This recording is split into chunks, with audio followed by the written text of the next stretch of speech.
music or song na gagawin nyo ng lyric edit. So next, add tayo ng text layer. So lagay nyo lang sa gitna, and then palitan nyo ng font. So depende sa inyo kung anong font yung gagamitin nyo, pero yung akin lalagay ko na lang sa description. And then adjust lang natin yung position and size. Lagay lang natin ng 40. Gawin yung white yung color. Pagkatapos nyan, lagay nyo na kung anong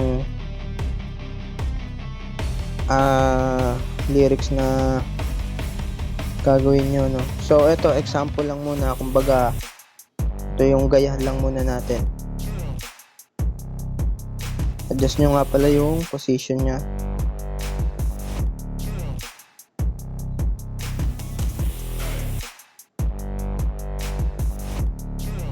So hindi pa ito yung mismong gagawin nating text, no? So ang gagawin natin dyan parang kopyahan lang. Okay, so duplicate lang natin, tapos remove natin yung nakasulat. Kumbaga word by word natin siya ng word by word natin siya ng manual, no? So halimbawa ito, para mabago natin yung kulay mamaya. So duplicate lang ulit.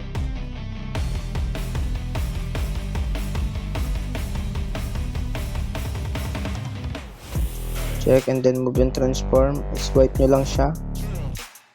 Trace nyo lang siya. Yan. Then duplicate. So ganyan lang yung gagawin nyo. Paulit-ulit lang.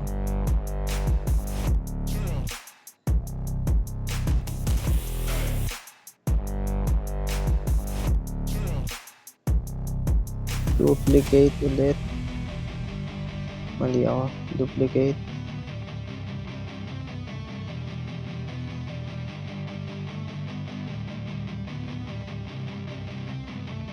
Yan. So last.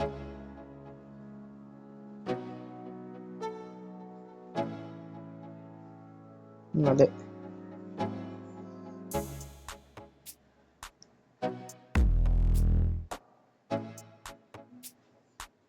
So halimbawa yan, babaguhin natin yung kulay. Depende sa inyo kung anong kulay yung gagamitin nyo. So sa akin red. Example lang naman yan. Pagkatapos nyan, itong nasa baba, i-delete natin. So delete lang natin. Yan. Tapos punta kayo sa effect. Add effect lang tayo ng fade in, fade out, opacity. Babaan lang natin sa 40 para mabilis yung pagpasok niya, no? Okay, so copy layer natin, copy effects pala, and then kakat lang natin siya ayon dun mismo sa lyrics.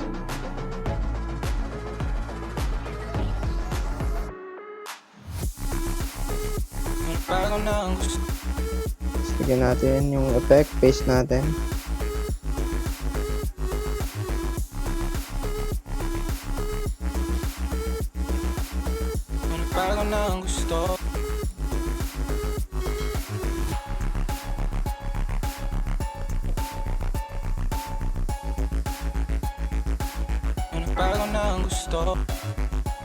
So next lyric na tayo, ganyan lang ulit.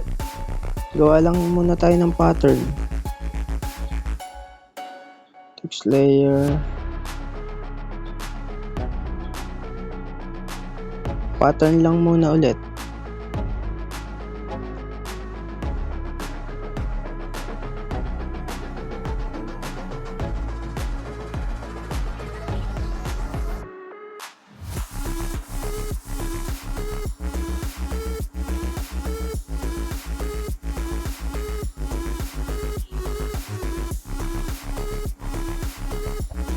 Yan. So, check natin. Then, duplicate lang ulit natin. Paulit-ulit lang na ganyan, mga boss. Paulit-ulit lang na ganyan, guys. Okay.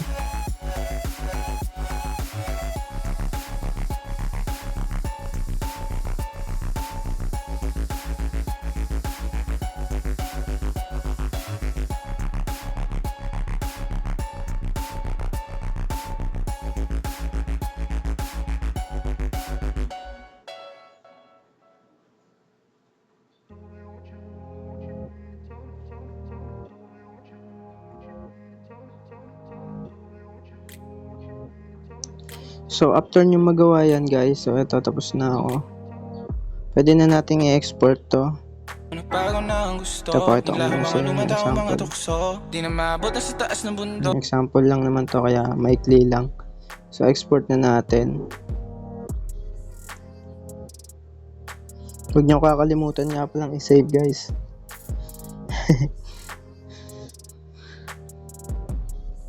Hintay lang natin siya. Yan, so makita nyo dyan and then save na natin siya. Ngayon open natin yung node video, no? So create lang tayo ng project. So and then yung preview resolution gawin nyo lang 100. Tapos lagay na natin yung ginawa natin video. Add natin siya. Also, dito na natin siya lalagyan ng pinch and bulb, no, para mas maganda tignan. Also, click nyo lang yung plus button and then click nyo lang muna yung or mag-search kayo ng glow. So, ito. Click mo yung glow. Then, babaan natin yung scatter nya. So, 6 lang. Then, yung intensity, huwag nyo nang galawin. Tsaka yung threshold. Okay na yan. So, ito yung example. So, ayan. So, parang ano siya, no, medyo light siya. So, kayo na lang mag-adjust dito sa threshold, scattering, at saka intensity. So, kung gagawin natin yan, angat pa yung masyadong glow niya. So, kayo nang bahala mag-discover ng kung anong gusto nyong glow, no. So, add ulit tayo. Punta kayo dito sa asset store. So, punta kayo sa nature, lagay nyo yung raindrops. Yan. So, dito wala na kayong babaguhin. Or kung meron man, uncheck nyo na lang dito kung ano yung mga gusto nyo na effect nya, no? So, example yan. And then, add tayo ng pinch and bulb.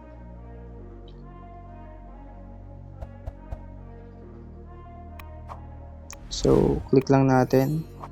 So, ngayon dito yung radius lalakayan lang natin. So, adjust lang natin kung hanggang sa maka-occupied niya yung text nyo, no? So, example yan, 55. And then, ayun, okay na yan. Goods na yun. Pwede na natin siyang i-export. Pero bago yun, tignan muna natin yung pinalabasan niya. So, mabagal lang yung rendering dito, guys. Kaya, konting pasensya dapat, no? So, ayan yung example. So, ngayon, export na natin siya. Click nyo lang ito. And then, depende sa inyo kung tataasan nyo yung frame rate. Frame per seconds pala. Tapos yung quality, kayo nang bahala. And then, click nyo lang ito para mag-export. And then, ayun na. Meron na kayong lyric edit with raindrops. So, ayun lang. Maraming salamat sa mga patuloy na sumusuporta, sa mga nagsishare at mga nakasubaybay pa rin dito sa channel, no? Thank you sa inyo mga boss. Peace out.